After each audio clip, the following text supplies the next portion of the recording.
কেমন আছেন আপনারা সবাই? আশা করি সবাই ভালো আছেন। আজকে আপনাদের মাঝে খুব সুন্দর একটি ভিডিও নিয়ে হাজির হলাম। ভিডিওটা হচ্ছে প্রায় 1 মাস আগে একটা ভিডিও দিছিলাম, বিশাল বড় ড্রেজারের। তো ওটা আমি বাংলাদেশে প্রথম দেখছি এবং আমার লাইফেও প্রথম দেখছিলাম, সে কারণে ভিডিওটা ধারণ করছিলাম। দেখতে খুবই সুন্দর লাগছিল। হঠাৎ করে ছিবির যখন যাই, তখন ছিবি যখন অ্যাঙ্কার করে দেখলাম যে না, একবার যখন দেখছি ওটাকে আবারও দেখতে পেরেছি। সেক্ষেত্রে খুব ভালো লাগছে। ভিডিওটা জিনিসটা আপনাদেরকেও দেখানোর জন্য ভিডিওটা ধারণ করলাম। তো আপনারাও দেখুন। আর 1 মাস আগে যে ভিডিওটা দিয়েছিলাম, সেটাকে আপনারা অনেক ধরনের কমেন্ট করছেন। কেউ বলছেন যে বাংলাদেশের জন্য ভালো, আবার কেউ বলছেন বাংলাদেশে ক্ষতি করার জন্য আসছে।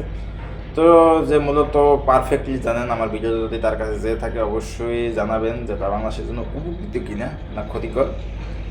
জাহাজ লাইনে যদি কোনো দুর্ঘটনা ঘটে, অবশ্যই সেক্ষেত্রে আপডেট দেওয়ার চেষ্টা করব যে কোনো নাবিক বেড়ে বিপদে পড়ছে কিনা বা কিছু হয়েছে কিনা, সেক্ষেত্রে সকল ধরনের আপডেট থাকবে। আর হ্যাঁ, চ্যানেলটা সবাই সাবস্ক্রাইব করে আমার সাথেই থাকুন। এই সেই ড্রেজার, যেটা ভিডিও দেখে আপনারা বিভিন্ন ধরনের কমেন্ট করছিলেন। তো ড্রেজারটা দূর থেকে দেখতে খুবই সুন্দর লাগে। বোঝা যাচ্ছে একটি কামান যাচ্ছে যখন তা সাগরে অথবা নদীতে চলে।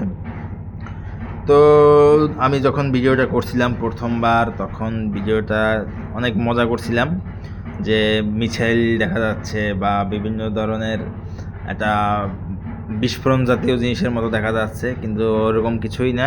জাস্ট এই ড্রেজারটা দিয়ে তারা মাটি কাটে বিভিন্ন গভীর করে বিভিন্ন জায়গায়। যদি আমি যতটুকু জানি যে গভীর যখন জাহাজ চলাচল করে বা কোনো জায়গায় চর ধরে যায়, অবশ্যই সেখান থেকে তারা মাটি কেটে এখান থেকে অন্যখানে ফেলে দিয়ে আসে গভীর সমুদ্রে। তো এটার মূল উদ্দেশ্য আমি জানি না, যতটুকু আপনারা যদি কেউ জানেন অবশ্যই কমেন্ট করবেন, যেটা কোনখানে মাটি কাটে এবং কিভাবে মাটি কাটে। এটা আমার ধারণা নাই, কারণ আমি দেখলাম এই লাইফে আমার দ্বিতীয়বারের মতো। প্রথম একবার দেখছি, তখনও ভিডিও দিছি এবং দ্বিতীয়বারও ভিডিও দিলাম। এটা হচ্ছে সি বিচ, আপনার নেভাল একাডেমির ওইখানে এটা নোঙ্গরে ছিল। তো যদি নোঙ্গরটা একটু আপের দিকে উঠিয়ে দিত, যেমন ধরেন কোর্স 10, 22, 10 ওইখানে, সেক্ষেত্রে খুবই অন্যান্য জাহাজগুলোর জন্য ভালো হইতো।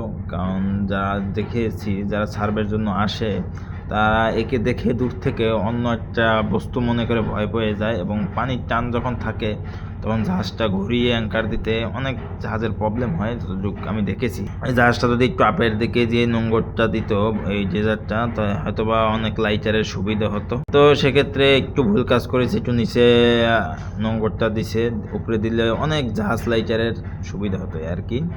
তো এটার সুবিধা অসুবিধা অবশ্যই আপনারা কমেন্ট করবেন যে এটা দিয়ে কী করা হয়। আর প্রতিদিন তো ভিডিও থাকছেই।